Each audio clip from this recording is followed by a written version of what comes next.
Okay guys, I'm in and out between the rains. It's been raining here for like 3 days now, almost, well, really 4 days. And we've got a lot of things going on here. My dad's in and out of a hospital. We don't know what's going to happen with him, whether he's living, where he's going to live, whether he's going to pass away. We don't actually know what's going on there. So I'm having a lot of that I got to take care of. We're having to get up before daylight in the mornings, go pick blueberries. So as a result of all this, I'm not having much time to spend in my own home garden, and I'm going to show you the result of that here and what's going on. Mainly my tomatoes. And I'm going to pan around here and let you look at the tomatoes and kind of see what I'm talking about. You see down these rows, you see all those leaves piled down the middle of those rows. You move over here, all the way down the middle of them rows. There's just leaves all the way down. If I get up here where you can see these leaves? They're yellow. The diseases has hit my plants. Move back around here. Get a little bit of idea what I'm looking at here. Those diseases all down through here. I've not been able to walk my tomatoes every day and keep them taken care of. See up on the plants here what I'm talking about? It's you can tell here what I'm talking about. It's done started hitting my plants. It's coming all the way up them. I did not get in here and cut the leaves off the plants like I should have. Technically speaking, the interdeterminate tomato should look like this right here. Let me get around where you can maybe get a better view. This is what I want my interdeterminates to look like, because in the Deep South, if you don't, the viruses will hit your plants and they will kill them. You see how this tomato plant here is. You see, here's another example right here. See, this is hitting. I haven't gotten all the way through my tomato patch, and I know I haven't been showing me cutting these leaves off. But guys, my time is so short that I don't have time to set a camera up for everything. You see, like this plant here, all that disease is getting up in here. When you live in the Deep South, you see these tomatoes hanging here? This is how we have to have our plants in the Deep South. We can't have leaves all over everything. That's all right to have them up here in the top. And that's where we're going to predominantly try to keep them at, is in the tops. But now, you know, if you live somewhere else in the country and you're growing tomatoes and you don't have a high humidity problem, you can probably leave a lot more leaves than we do. And if you're growing determinate tomatoes, you want to leave as many leaves as you can, because those plants are only going to get so tall and then they're going to produce and die. These are interdeterminates. As these plants grow up, we cut the bottom leaves off, we harvest the tomatoes off of them, and we pull the plants down in the cages, or we move them down the strings. That way we can let the tops keep growing. And I'll give you a for instance here. Here's one here. You see this one here, how we kind of got it started wrapping down? We'll start wrapping these plants down in the bottom here. And as you look up, you know, we've got a lot of the leaves off the bottom of these, and I can kind of pan down through here a little bit. You can see the tomatoes hanging up under these plants. We've got to have that. If you don't have it, those viruses are going to kill those plants. It might be different in other parts of the country, but not so here. When you live in this deep, deep South like this, these are things you face. You know, you look way down yonder, you can see big tomatoes actually hanging outside the cages down yonder. Wild petunias are coming up in the garden. We just leave them because they're good flowers. They bring insects in here to pollinate and stuff, so we leave them.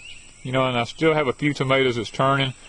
We just had a harvest this morning. I'm going to take you in. I'm going to show you the harvest and what we actually gathered off of the tomatoes, and you know, show you just some of our bounty there and what we're going to be doing with them in the very near future.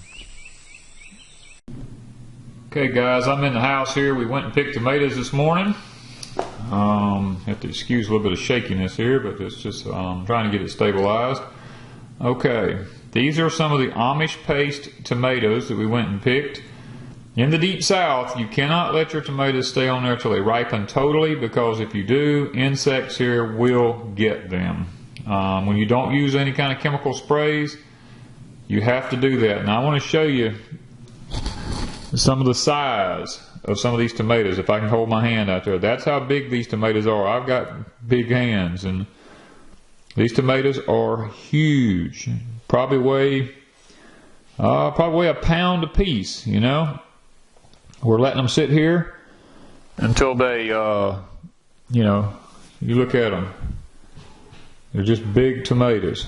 Now we got some smaller ones, but you know, these Amish paste are predominantly making good sized tomatoes. Now we've already put a bunch of these in the freezer because we're trying to wait till we get a large amount so that when we start canning, we'll be able to you know, we'll be able to make a good canning, because we don't like to heat the house up and the oven up for just a small batch. We like to do a lot.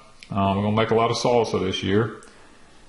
But I wanted to show y'all some of our harvest on some of these Amish pastes. Now it's not all of our harvest, but it's some of it.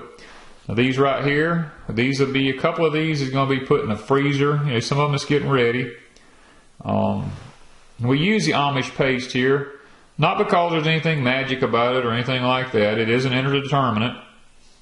But our main thing is we're interested in tomatoes that have fewer seeds, more meat, less juice.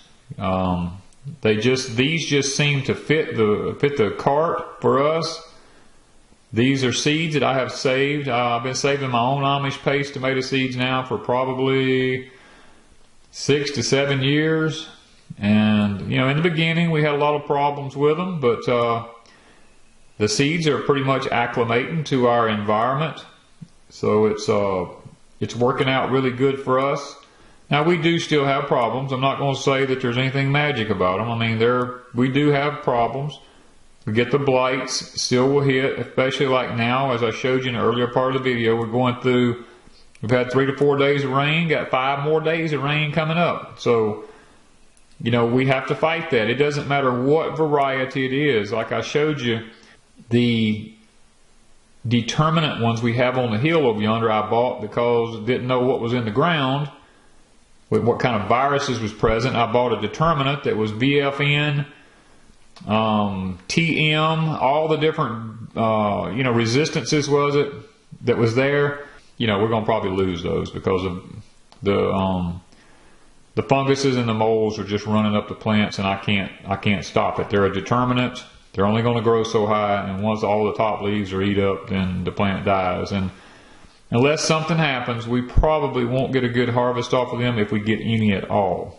So that's why we do interdeterminants. The interdeterminants, as the viruses go up the plants, we can clip the leaves off, and we can keep pulling the plants down, because they keep growing upward because they're an interdeterminant. I've had some of them grow as long as 10 and 15 feet. You just keep wrapping them up, you know, on the ground, and they keep putting out roots on the ground. Every time the stems touch the ground, the main stalk, roots come out, and it just becomes stronger as time goes on. So I hope this has been a little bit educational for y'all, and we got a lot of canning to do today, so we're going to close it down here. We just want to show you this little bit of a video about some of the other issues we have here in the Deep South about growing tomatoes and harvesting tomatoes. Thank you from Deep South Homestead.